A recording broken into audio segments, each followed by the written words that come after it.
Assalamualaikum warahmatullahi wabarakatuh. Perkenalkan, nama saya Diki Chandra. Di sini saya bersama teman saya Kang Angga. Boleh perkenalan diri Kang Angga? Oke, siap. Bahasa formal atau santai? Santai aja lah. Santai. Oke. Assalamualaikum warahmatullahi wabarakatuh. Welcome back to Diki Channel ya. Saya diundang, kebetulan ini Kang Diki lagi ada tugas buat wawancara. Jadi mudah-mudahan bisa sedikit sharing ya sama saya gitu dari Kang Diki. Silakan Kang Diki, mudah-mudahan bisa membantu gitu Ya, buat jadi channelnya. kali ini saya ada beberapa pertanyaan gitu buat Kang Angga. Siap. Cuman ada 5 lah. Boleh. Pertanyaan yang pertama. Nama usaha Kang Angga apa? Kalau untuk nama yang sekarang itu Angga Modifikasi ya. Kadang dibilang Angga Custom Modifikasi atau Angga Modifikasi gitu. Dulu saya sempat beberapa gitu sama teman kerjasama, dikarenakan kerjasama sama teman. Jadi namanya itu kita netral, nggak pakai nama masing-masing, pakainya kayak variasi charter Bandung. Setelah itu pindah lagi ke Muhammad Toha gitu kalau nggak salah. Jadi MBC modifikasi body custom Bandung gitu. Nah sekarang alhamdulillah ya udah cocok mungkin di nama sendiri gitu ya. Jadi Angga Modifikasi aja. Berarti udah 3 kali ganti namanya gitu ya? Ya udah 3 kali ganti Angga Modifikasi. Ya karena kan saya jualan di online itu pakai nama Facebook pribadi gitu ya. Jadi saya Lebih gampang dikenal lebih gitu. gampang dikenal gitu. Oke, jadi itu ya nama usahanya itu Angga Modifikasi gitu. Oke, yang selanjutnya pertanyaan kedua. Media yang digunakan berjualan sebelum menggunakan media digital. Oke, kebetulan gini, saya belum jelasin ya. Saya berkecimpung di dunia bisnis, bukan bisnis ya, UMKM lah ya. Bisnis kecil-kecilan gitu.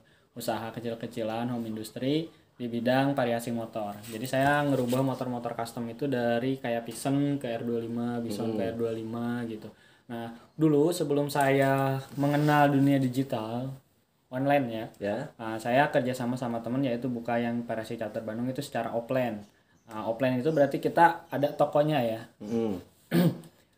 Sebetulnya ada beberapa keuntungan dan kelemahan juga dari offline. Yang pertama, offline itu kita harus bayar kontrakan ya. Kalau nggak punya modal gede bikin toko, kita harus punya biaya kontrakan. Kemudian lokasi biasanya nyari yang strategis. Harus yang banyak lebih strategis, lebih mahal gitu ya nyewanya juga. Otomatis harus yang banyak orang lalu lalang. Jadi sebatas konsumen yang lalu lalang aja gitu yang tahu gitu. Sedangkan saya kan di body custom itu termasuk peminatnya itu masih jarang ya, masih jarang. Saya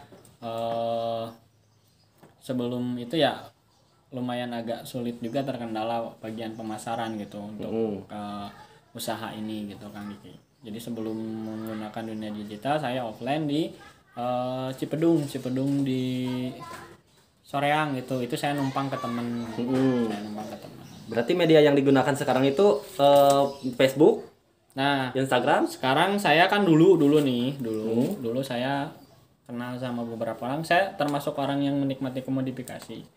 Dari situ saya berpikir kayaknya ada peluang gitu. Setelah saya kenal beberapa banyak orang. Saya sering pansos ya. Pansos itu bukan berarti kita pengen dikenal atau tapi salah satu bagian strategi dari jualan, setidaknya orang-orang tuh pada tahu, oh motor oren si Mang Angga gitu.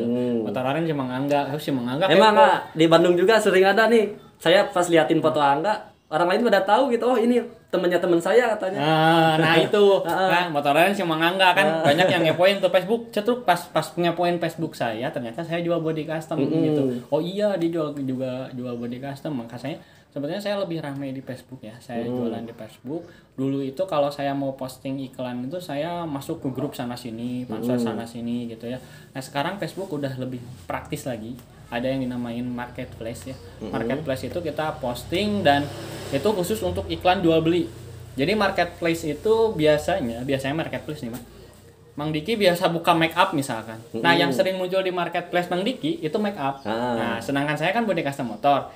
Nah, iklan-iklan saya itu muncul di orang-orang yang sering ngepoin kayak cari body firing, kayak cari gear, spare part motor, itu biasanya munculnya tuh di situ. Dan alhamdulillah gitu. Yang pertama gratis ya, gratis marketplace. Kemudian keuntungannya juga kita bisa jangkau pasar secara nasional, bahkan sampai luar. Saya ada beberapa konsumen yang memang mau order dari luar, ada yang dari Vietnam, dari Thailand, biasanya TKI sih, TKI. Cuman saya belum bisa untuk ekspor gitu karena belum tahu kena cukai Caranya, iya. caranya gimana ya, mungkin buat teman-teman yang tahu infonya bisa dikasih tahu aja sambil sharing. Boleh komen di bawah ya.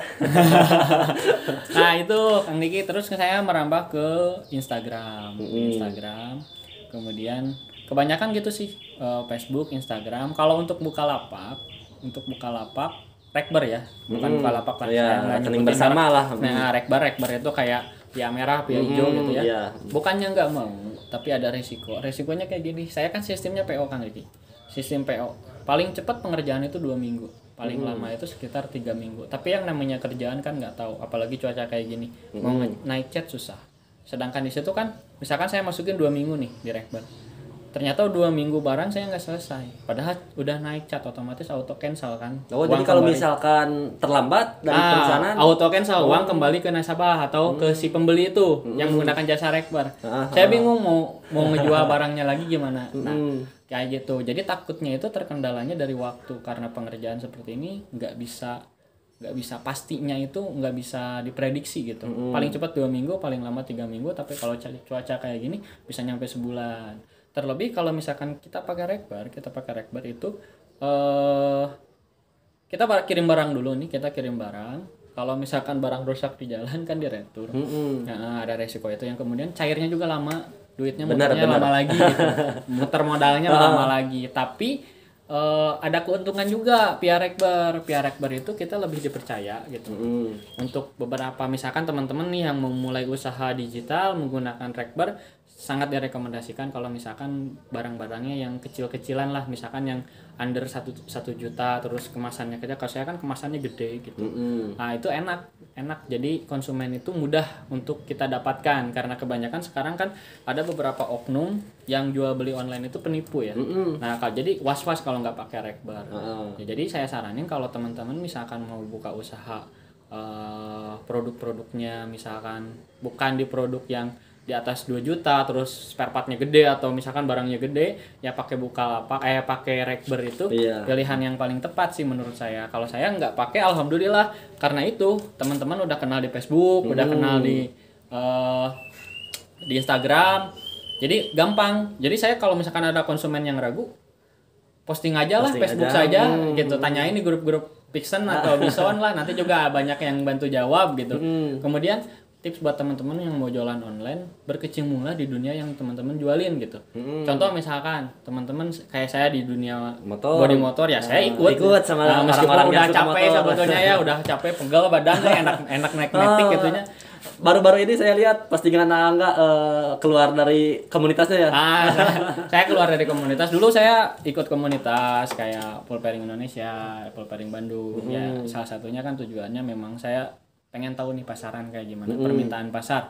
Salah satu yang harus dikuasai seorang penjual adalah seberapa banyak permintaan pasar, kemudian modelnya tuh kayak gimana sih, lagi rame. Nah, kebetulan kemarin saya keluar dari komunitas karena memang sibuk ngurusin bisnis juga. Jadi daripada nggak fokus gitu. Tapi alhamdulillah ya dari silaturahmi itu nggak putus gitu.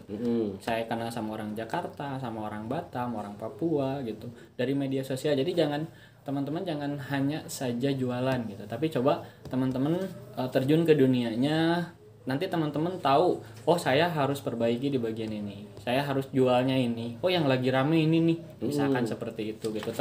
Terlepas dari apa yang teman-teman jual, misalkan pengen di food ya, di makanan, atau misalkan di make up, atau di barang-barang apa sajalah yang sekiranya berpotensi buat jadi duit gitu.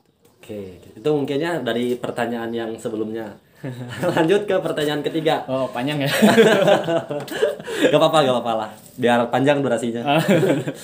Yang ketiga, pertanyaannya itu alasan saat ini menggunakan media digital. Nah, alasan saya menggunakan media digital yang pertama itu efisiensi ya. Efisiensi.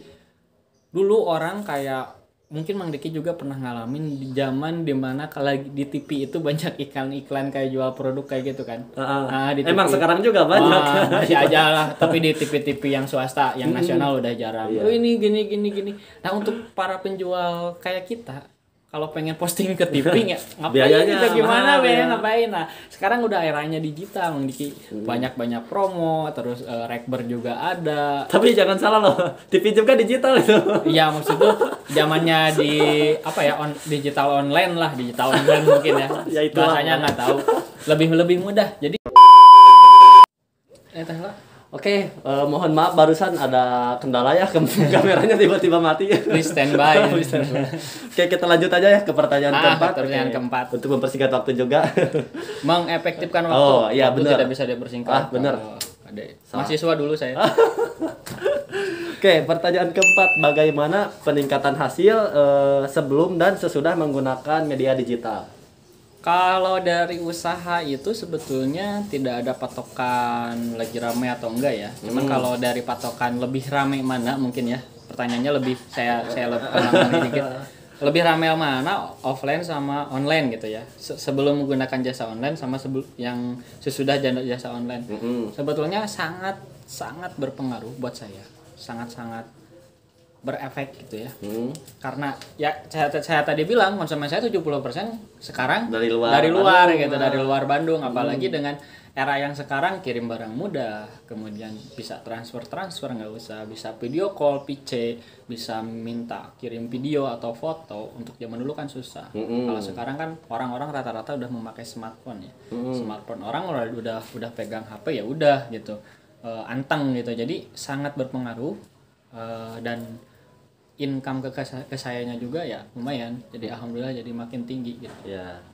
Jadi intinya setelah menggunakan media digital ini penjualan Kang Angga ini makin meningkat ya, makin naik. Saya kan fokusnya di online sekarang. Tapi secara logika juga emang ini nggak usah ditanyain, udah emang pasti gitu ya.